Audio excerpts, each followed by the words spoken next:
क्या होगा जब अचानक अयोध्या पहुंची सैकड़ों वानरों का झुंड। राम प्राण प्रतिष्ठा से पहले इस चमत्कार को देख सभी के रोंगटे खड़े हो गए। 22 जनवरी 2024 का भारत के इतिहास में स्वर्ण अक्षरों में लिखा जाएगा। यह पल सभी राम भक्तों के लिए बहुत ही महत्वपूर्ण होंगे। बता दें कि राम मंदिर 70 एकड़ में बने भव्य रामलला का मंदिर है। देश के कोने कोने में प्राण प्रतिष्ठा से पहले भव्य तैयारी चल रही। बता दें कि प्रभु राम ने रामेश्वरम से लंका तक के लिए राम सेतु पुल का निर्माण कराया था। इस पुल का निर्माण किसने किया था? वानर सेना ने बनाया। साथ ही साथ अन्य पशु पक्षियों ने भी अपना योगदान दिया था, जिसमें कई गलहरिया, भालू और गिद्ध शामिल थे। भगवान राम जब लंका पहुंचे तो उन्हें रावण की मजबूत सेना से सामना करना था। रावण ने पहले वानर सेना की हंसी उड़ाई। रावण की सेना बलशालियों से भरी थी। दूसरी ओर प्रभु राम के पास ऐसी वानर सेना थी जिसे आज तक कोई भी युद्ध नहीं लड़ा था। प्रभु राम की सेना में केवल वानर ही थे। राम लक्ष्मण ने अपनी सेना को मोटे तौर पर दीक्षित किया। युद्ध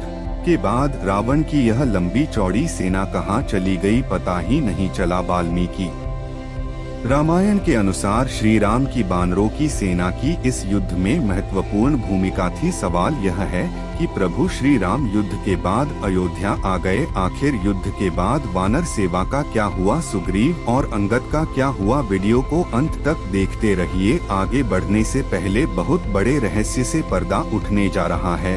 प्रभु श्री राम के इस मंदिर के समय पर राजा महाराजाओं ने देखभाल की, लेकिन 14वीं शताब्दी में जब भारत में मुगलों का शासन हुआ तो श्री राम जन्मभूमि को नष्ट कर दिया गया। सन 1525 में राम जन्मभूमि मंदिर को बाबर के सेनापति मीर कासिम ने तोड़ दिया और वहां पर बाबरी मस्जिद का निर्माण कराया। बाबरी मस्जिद में 3 गुंबद थे, जिसमें एक गुंबद के चबूतरे पर रामलाल के बाल स्वरूप की पूजा अर्चना की जाती थी। लेकिन सन 1939 में रामलाल की बाल स्वरूप की प्रतिमा मस्जिद की सीढ़ियां में निकली। अब जब 22 जनवरी 2024 को रामलाल की प्राण प्रतिष्ठा होने जा रही, आखिर बने सेवा का क्या हुआ? प्रभु श्री राम ने सुग्रीव को किष्किंधा का राजा बना दिया और बाली के पुत्र अंगद को किष्किंधा का युवराज घोषित कर दिया। सुग्रीव के दरबार में नल और नील को मंत्री बना दिया गया। वानर सेना सुग्रीव के साथ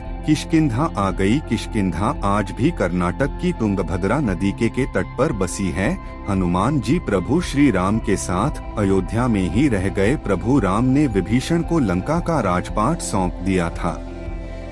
रावण का पुष्पक विमान से कहीं भी आ जा सकता था, लेकिन प्रभु राम ने उसे हराकर पुष्पक विमान ले लिया, जिससे वे लंका से अयोध्या वापस आए थे। कहा जाता है कि रावण ने अपने सौतेले भाई कुबेर से लंका सहित पुष्पक विमान भी ले लिया था। इसी पुष्पक विमान से रावण मां सीता को पंचवटी आश्रम से अपहरण करके ले गया था। कहा जाता है कि पुष्पक विमान आज के विमानों की तरह कार्य करता था, जो कहीं भी आ जा सकता था। अचानक अयोध्या में दिखाई दी सेकंडों बंदरों का झुंड। कहा जाता है कि भगवान राम के अयोध्या में प्राण प्रतिष्ठा से पहले बंदरों को दिखाई देना हनुमान जी का रूप बताया जा रहा है।